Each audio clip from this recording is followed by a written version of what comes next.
mata yang benar, mata yang sehat akan melihat dengan benar. Bapak Ibu tahu bahwa penglihatan kita itu sangat tergantung dengan mata kita. Ya.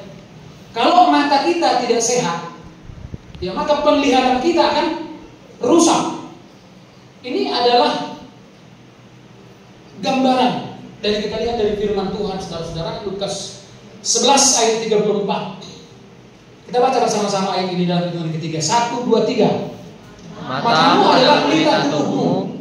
Jika matamu baik, teranglah seluruh tubuhmu. Tetapi jika matamu jahat, gelaplah tubuhmu. Jadi sekali lagi penglihatan kita itu sangat tergantung dengan kualitas mata kita.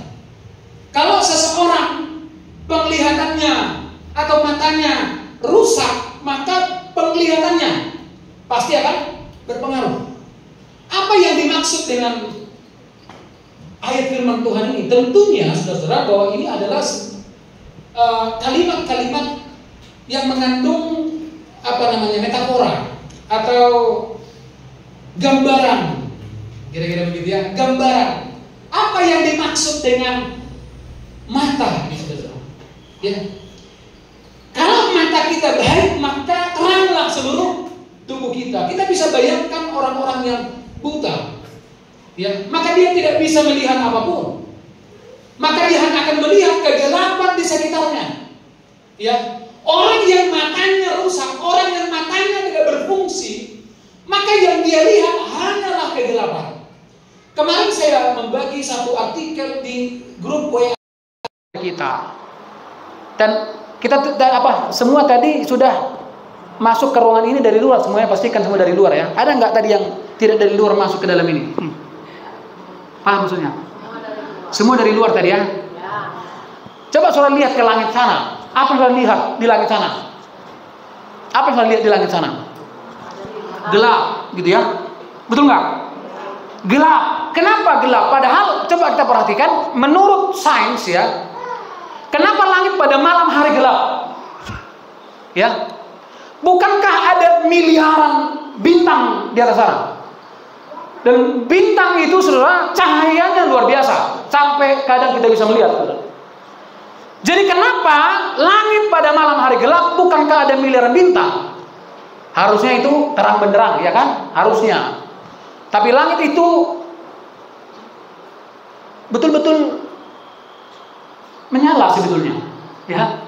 Hanya terlalu jauh dari jangkauan mata manusia. Seandainya manusia memiliki kemampuan melihat gelombang mikro, maka kita akan melihat langit pada malam hari dengan sangat terang benderang.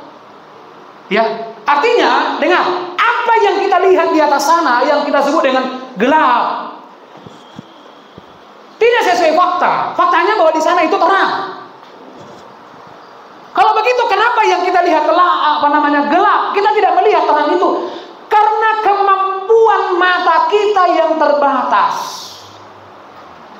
Ya, itu sama contoh saudara-saudara kalau misalnya kita naik pesawat, ya. Misalnya mulai dari Bandara Silangit kita naik ke atas, naik sampai berapa ribu kaki di atas permukaan laut. Maka terang-terang lampu-lampu kecil yang tadinya kita lihat di borong-borong itu, saudara, itu menjadi tidak kelihatan dari atas sana karena jangkauan yang sangat jauh. Itu makanya kalau kita ingin melihat langit itu dalam fakta yang sebenarnya itu menyala di malam hari, maka kita harus punya kemampuan, alat bantu khusus. Sekali lagi ya, jadi nanti kalau saudara keluar dari gereja ini, saudara lihat ke langit itu gelap, ingat kegelapan itu hanya karena keterbatasan mata kita. Jadi sudah mulai paham. Jadi mata ini mempengaruhi. Jadi perhatikan, ya. Poinnya adalah bahwa definisi kita tentang sesuatu yang kita lihat itu sangat tergantung dengan jarak kemampuan kita melihat. Ya. Itu sebabnya hati-hati dalam memberi definisi. Penilaian seseorang itu sangat tergantung dengan nilai-nilai hidupnya. Jadi dengar, segala sesuatu yang saudara lihat jangan langsung memberikan definisi. Karena bisa jadi mata kita tidak sanggup untuk melihat maksud yang sebenarnya. Ya kan? Tahu nggak saudara? Inilah kelemahan. Itu makanya tadi Alkitab mengatakan, jikalau matamu baik, ya, penglihatanmu baik, maka seluruh tubuhmu terang. Ya. Jadi kenapa kita seringkali langsung bisa menyimpulkan, si anu itu begini? Karena keterbatasan jarak pandang kita, kemampuan kita untuk mendefinisikan sesuatu itu sangat terbatas, sehingga begitu segala sesuatu tidak seperti yang di hati kita, maka kita memberikan framing atau penghakiman. Itu enggak baik, gitu kan? Itu keliru. Karena dengar, ya, keliru. Jadi penilaian seseorang itu sangat tergantung dengan nilai-nilai. Semakin bernilai seseorang, semakin seseorang itu punya nilai-nilai, maka lihat penilaiannya itu semakin bernilai. Nah, gini ya, ini yang dimaksud dengan ini. Matius 7:2. Yesus pernah mengatakan ini. Karena dengan penghakiman yang kamu pakai untuk menghakimi, kamu akan dihakimi, dan ukuran yang kamu pakai untuk mengukur akan diukurkan kepadamu. Nah, saya ulangi kembali bahwa ketika kita menghakimi seseorang, maka kita tidak sedang mendefinisikan orang itu, melainkan kita sedang mendefinisikan diri kita sendiri. Lihat orang, lihat, kembali saya ulangi, ini hari Minggu kemarin saya sudah singgung ini sedikit, ya. Malam ini saya singgung lagi sedikit, karena memang yang saya tahu cuma sedikit, jadi sedikit-sedikit, gitu ya. Coba, orang kan sangat berbeda dalam memberikan penghakiman. Ada orang paling tak bisa melihat kelemahan orang, betul nggak? Ya kan? Contoh, misalnya ada pemimpin pujian di depan, patang salah, gitu. Begitu salah dikit langsung dihakimi, kan? Ada nggak yang gitu? Hah? Sebetulnya ketika seseorang menghakimi sesuatu yang salah, dia tidak sedang mendefinisikan orang yang salah itu, tetapi itu menandakan bahwa di dalam dirinya ada something wrong, gitu kira-kira.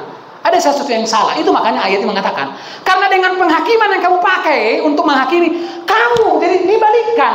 Jadi bagaimana kita mendefinisikan sesuatu, mengartikan sesuatu, itu sangat tergantung dengan kita, kualitas kita.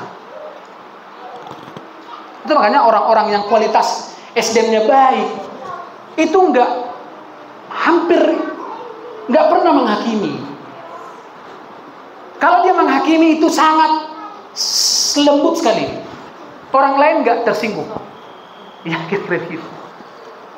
Paham nggak maksudnya? Ada nggak di sini yang paling nggak bisa melihat kekurangan orang? Langsung dibahas. Dengar, yang membahas itu sebetulnya sedang mengartikan dirinya bahwa dia juga seperti itu.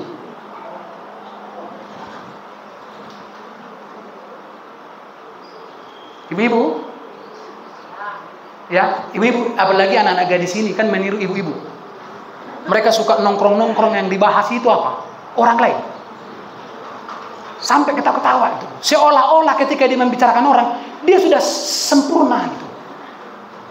Itu makanya coba lihat, ukuran yang kamu pakai untuk mengukur, itu sebetulnya juga adalah ukuranmu gitu loh. Makanya orang yang menghina sesamanya, dengar, berarti di dalam dirinya juga dia hina. Karena hanya orang yang hina yang punya kemampuan untuk menghina. Hanya orang yang memiliki nilai-nilai rendah lah yang bisa merendahkan orang. Paham? Paham nggak? Paham nih? Paham anak-anak sekolah paham? Supaya kalian jangan menjadi seorang pembuli gitu. Asal salah otik.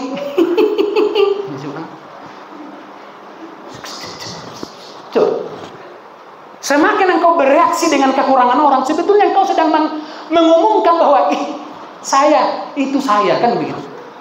Ingat ya, ketika engkau menghakimi seseorang, kamu tidak sedang mendefinisikan orang yang kamu hakimi itu, melainkan kamu sedang mendefinisikan dirimu sendiri. Itu namanya ini. Lihat, itu yang dimaksud Yesus begini. Makanya jangan menghakimi, katanya.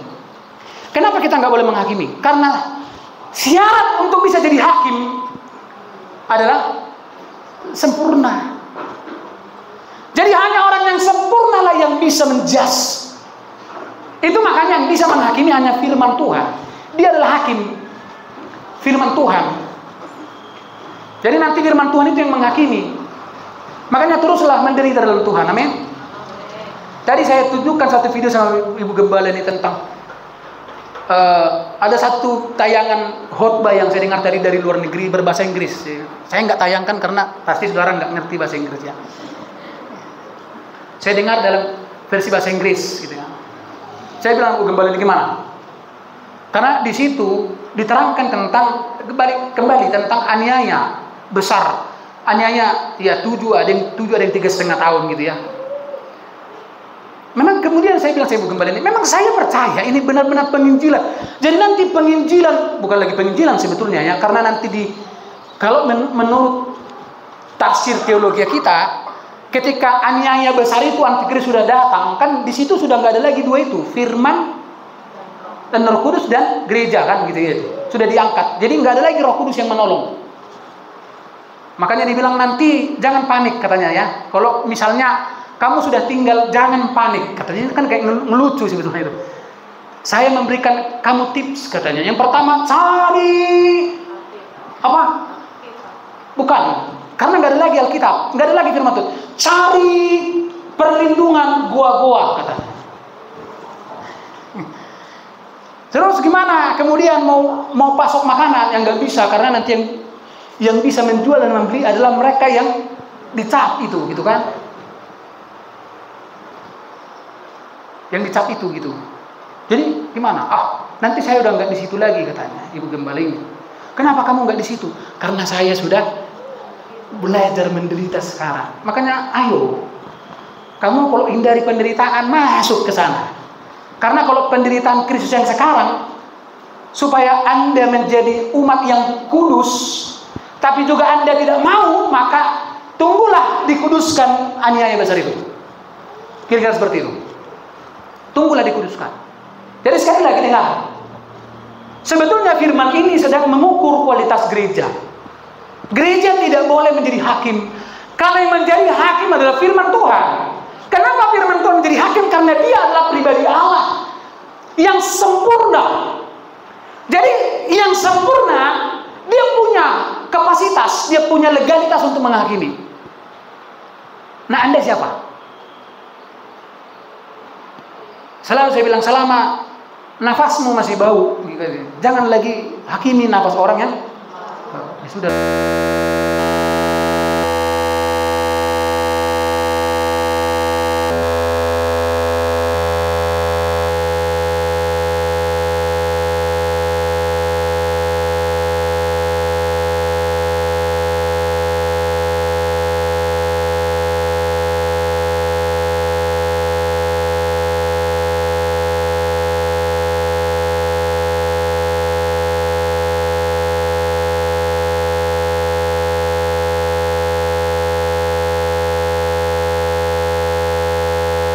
Kekurangan orang itu artinya dia sedang mengumumkan kekurangannya, gitu ya, kira-kira begitulah.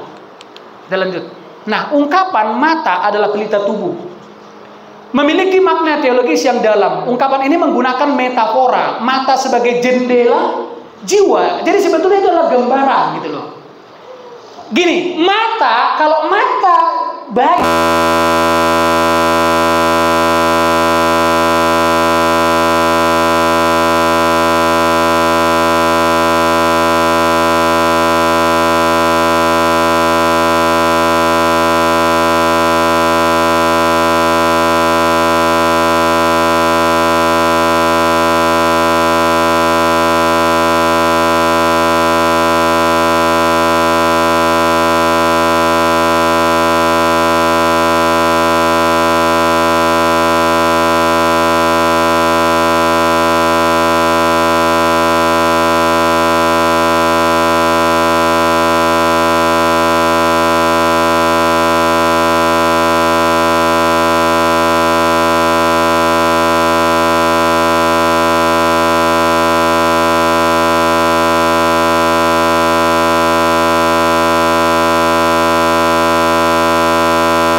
kata yang sangat filosofis yang pernah saya katakan, bahwa dunia ini netral. Kitalah yang memberikan makna terhadap semua, gitu ya. Dunia ini sangat netral. Jadi kita yang memberikan makna, definisi. Ini buruk, ya kita yang memberikan buruk. Ini enggak buruk, walaupun buruk. Kita bilang enggak buruk. Ingat ya. Jadi itu yang dimaksud dengan tadi, kalau matamu baik, maka teranglah seluruh tubuhmu. Jadi itu metafora atau gambaran. Maksudnya adalah jiwa. Kalau jiwa seseorang baik, maka dikatakan di sini, lihat Lukas 6 ayat 45, orang yang baik mengeluarkan barang yang baik dari perbendaharaan. Perhatikan dia menggunakan kata perbendaharaan hati. Di situ ada sifat-sifat. Kalau hati kita busuk, maka kita akan mengeluarkan yang busuk, kira-kira seperti itu. Jadi ketika engkau diperhadapkan dengan hal-hal yang gak sesuai dengan hatimu, maka disitulah engkau dibuktikan perbendaharaan hatimu itu menyimpan apa. Ya, orang yang baik mengeluarkan barang yang baik dari perbendaharaan hatinya yang baik, dan orang yang jahat mengeluarkan barang yang jahat dari perbendaharaannya yang jahat. Karena yang diucapkan mulutnya, yang keluar itu berasal dari nah itu coba. Itu sebetulnya kan biasa itu kan.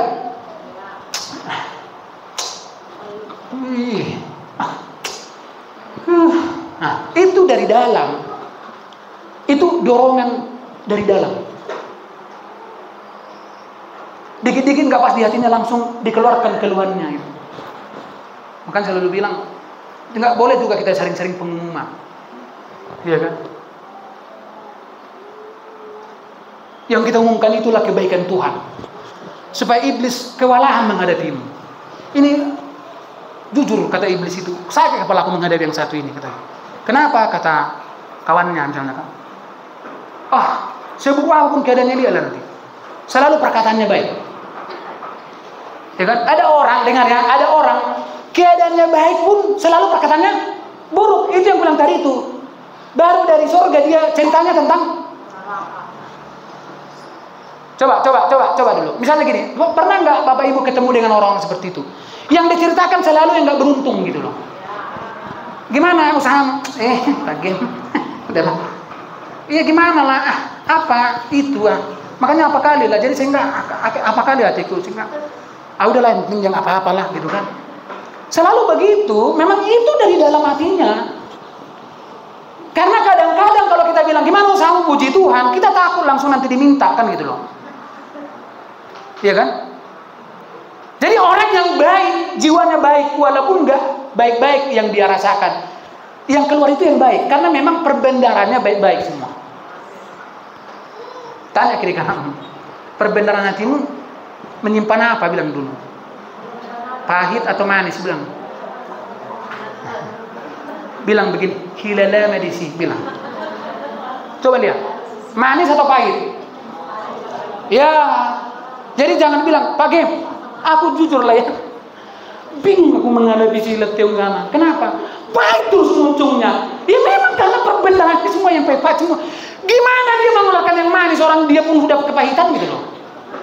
Halo, apa kabar yang kepahitan ini? Ada sih yang kepahitan? Kadang-kadang, akar pahit itu akan keluar dia, dari mulut itu keluar. Ya kan? Keluar dari mulut itu. Kata mata itu dalam bahasa Yunani dia menggunakan kata ini, optalmos. Makanya ada optik. Pernah lihat optik? Optalmos itu ya maknanya secara harafiah. Jadi dalam bahasa Yunani pun dia menggunakan kata secara harafiah mata, tetapi dengar ya, tetapi juga merujuk pada pengertian atau pemahaman. Jadi mata itu selalu merujuk kepada pengertian, pemahaman gitu. Apakah Anda sudah paham gitu loh? Apakah Anda sudah mengerti? Gitu ya. Karena ini yang paling riskan loh di jemaat kita ini. Banyak orang kayak punya masalah soal pendengaran. Sehingga nggak selalu dia mengerti apa yang dia dengar. Kan satu kali kan sini siapa itu ya? Sida dari Etobe, siapa namanya? Pak Nikodemus ya, marga apa? Marga Sinaga ya, atau siapa itu? Pak Nikodemus. Dia sedang siapa? Iya, Pasar Ibu. Dia sedang membaca buku kan. Kemudian siapa yang datang? Ditanya, apakah kamu mengerti yang kau baca itu? Enggak, katanya kan. Padahal dia adalah seorang yang pintar. Coba bayangkan yang dia baca itu enggak dia pahami. Dengar. Yang Anda dengar, khotbah yang Anda dengar, Anda enggak paham.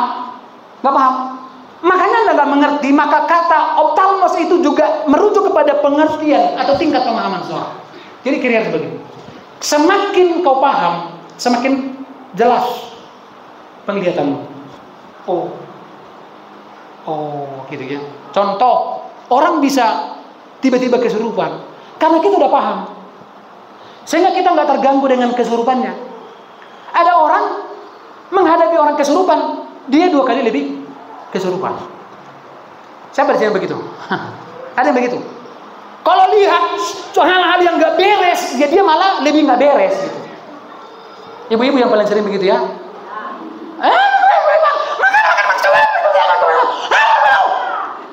Karena dia lebih nggak beres melihat yang nggak beres. Sebetulnya itu dia tidak mengalami, ini dia belum mengerti, belum paham. Karena orang yang paham itu, kalaupun suaranya keras, di dalam ketegasan itu ada kelembutan. Tahu nggak?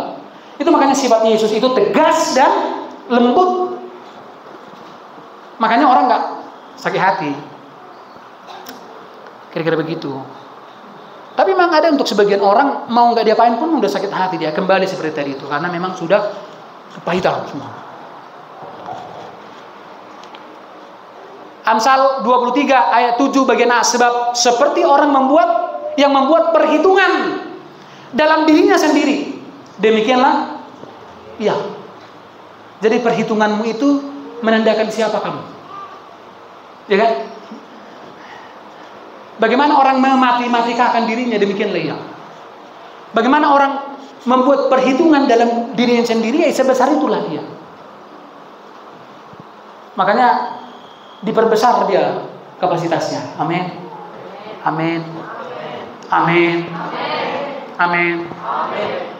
Itu makanya mulai belajar punya mental diberkati Tuhan. Mulailah belajar punya mental supaya Anda mulai dipercaya Tuhan untuk mengelola ratusan juta. Amin. Ya kan? Mulai bangun mentalmu itu dimulai dari 10.000. Karena bahaya ini soal mamon ini. Betul-betul Tuhan akan tertibkan kita. Karena lebih baik kau miskin dalam tanda petik, tapi engkau rendah hati, kata Tuhan. Lebih baik engkau buat pas-pasan. Kalau pas-pasan kau lihat pas kau, katanya. Ngalamin gak itu kira-kira? Hanya dengan pas-pasan kita pas. Karena pernah gak pas, lebih dari pas itu, wah, bengkok dia. Ya kan? Jadi gak apa-apa lah pas-pasan, yang penting. Tapi sebetulnya gak itu pilihannya. Makanya upgrade lah dirimu. Amin. Amin. Amin. Kan gitu ya. Seperti bilang Mama si Marco, lu sekarang apa kali lu Pak game capek kali tuh. PNS ini sekarang capek lo, katanya. Kenapa? Pemberkasan. Aku bilang, lebih capek enggak PNS. Gak ada yang mau dilengkapi kan? Lebih enak pengusaha, katanya. Terbukti orang enggak jadi pengusaha karena enggak jadi pengusaha itu jauh lebih capek dari PNS. Memang udah seperti inilah kita, karena inilah yang pas dengan kemampuan kita kan. Ya kan? Betul enggak? Memang agak sedikit mungkin saudara nggak setuju, tapi memang faktanya begitu gitu loh. Jadi kadang-kadang memang yang terlalu pas itu memang nggak tahan jantung kita mendengar itu, ya kan? Terlalu jujur gitu loh. Betul nggak? Makanya gini, upgrade dirimu supaya masih banyak waktu. Amin. Siapa tahu bulan depan sudah mulai Tuhan percayakan. Makanya bagus-baguslah kelola usahamu itu. Haleluya. Haleluya.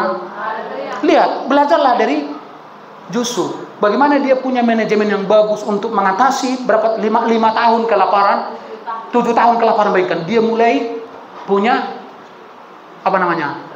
Dana-dana talangan. Ini hampir nggak ada mungkin dana talangan kita ya. Oke, langsung busus. Belajar punya dana talangan minimal 500.000 di rekening itu. Artinya begini, ini darurat.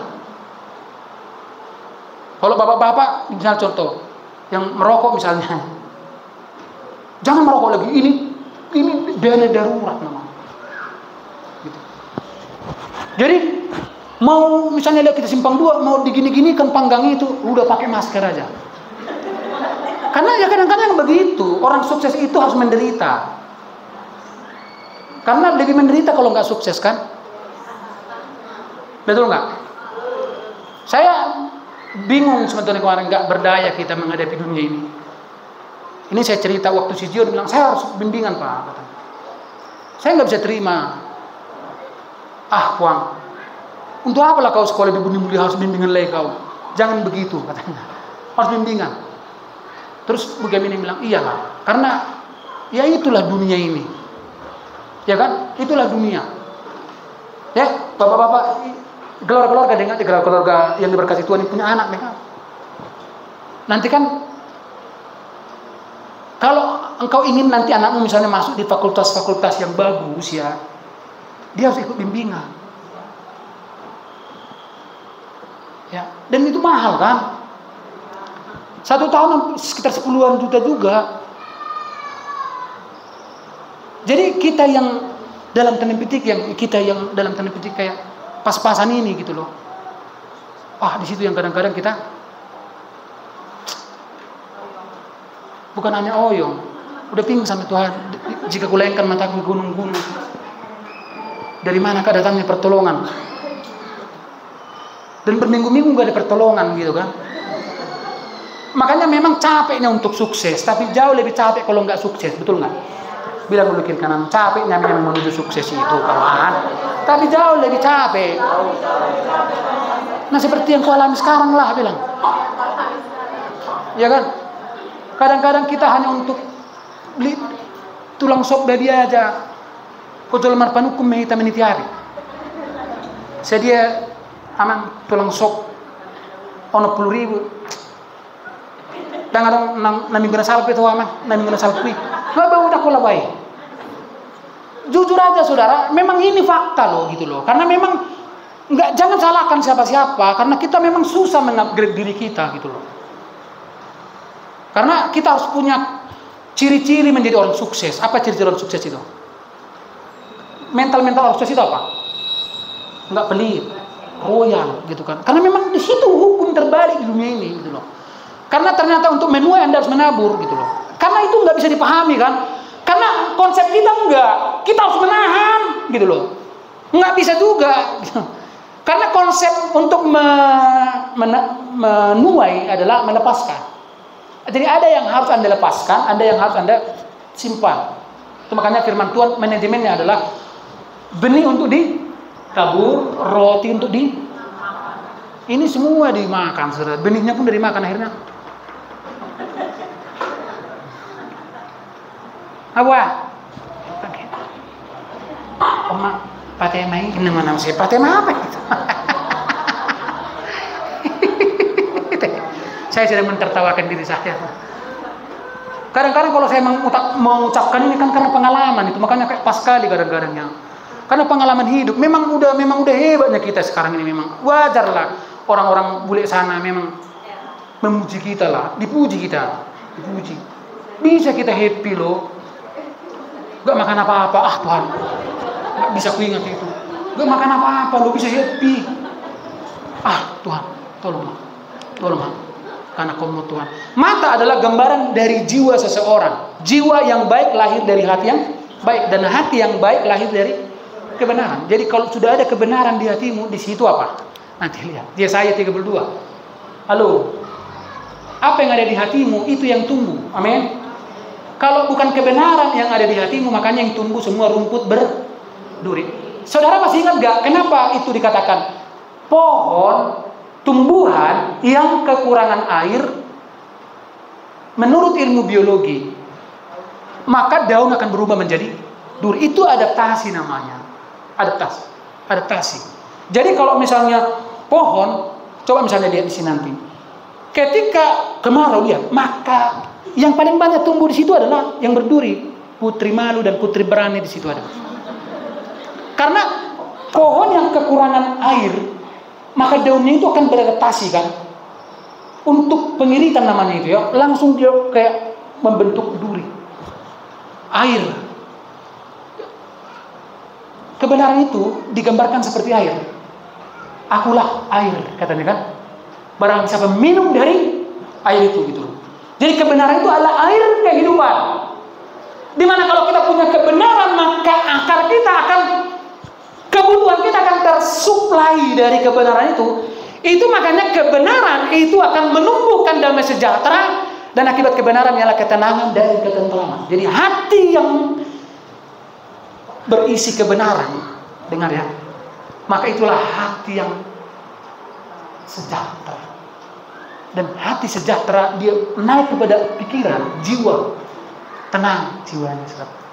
Dan jiwa yang tenang itu akan melahirkan cara pandangnya. Haleluya. Amin. Itu siamo do nahor kono. Tahu. Kasi itu na mulung SMP nga ko dia tuh siya. Ya kan? Kalau udah SMP harus pahami ini. Makanya dilatih otaknya ya. Ya kan? Dilatih dulu logikanya itu. Makanya membaca kalian. Jangan cuma ketawa-ketawa TikTok. Bodoh itu loh. Baca. Kadang-kadang saya heran juga kalau saya bagi di grup kita yang banyak harus dibaca. Belum dikirim sudah di like. Kapan dia baca? Berikan kesempatan baca dulu, baca. Kalau nggak mengerti baca yang kedua, belum paham yang ketiga, yang keempat, tetap dengar. Apa yang saya bagikan di grup itu punya nilai loh. Makanya kalau Anda nggak bernilai, Anda nggak suka membaca itu. Ya. Tapi kalau Anda ingin memiliki nilai, bacalah supaya mulai bernilai hidupmu. Amin. Karena yang kita baca selama ini nggak punya nilai, makanya kita kehilangan. Makanya mulai masukkan yang bernilai itu supaya nilaimu naik. Amin. Amin. Jadi bagaimana hati itu? Hati itu harus diisi dengan kebenaran supaya jangan tumbuh duri. Ingat, untuk mengusir semua akar pahit itu masukkan kebenaran. Karena kebenaran itu akan mengubah duri menjadi daun yang segar.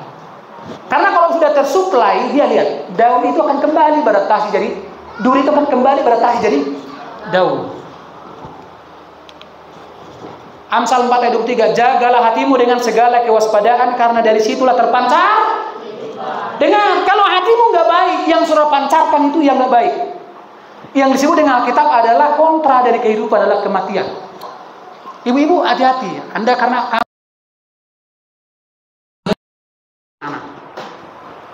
kalau hatimu nggak kamu jaga, maka kamu sedang menularkan kematian pada anak-anakmu. Hati-hati. Jagalah hatimu. Bagaimana caranya kita menjaga hati Pak Gembala? Isi dengan kebenaran. Amin. Amin. Amin. Tunggu dari maja. Amin. Kamu paham nggak apa yang kamu baca?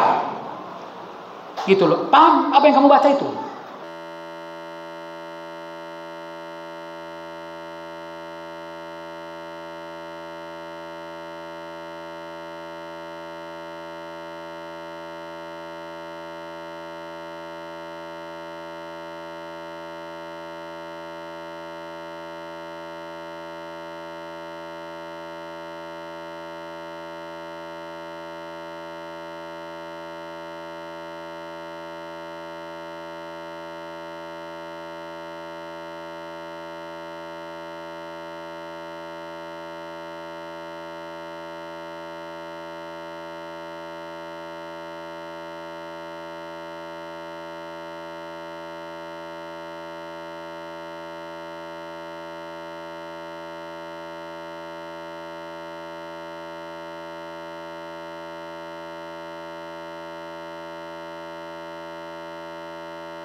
kita dalam seluruh kebenaran. Apa itu maksudnya? Yang sudah disampaikan Tuhan itu.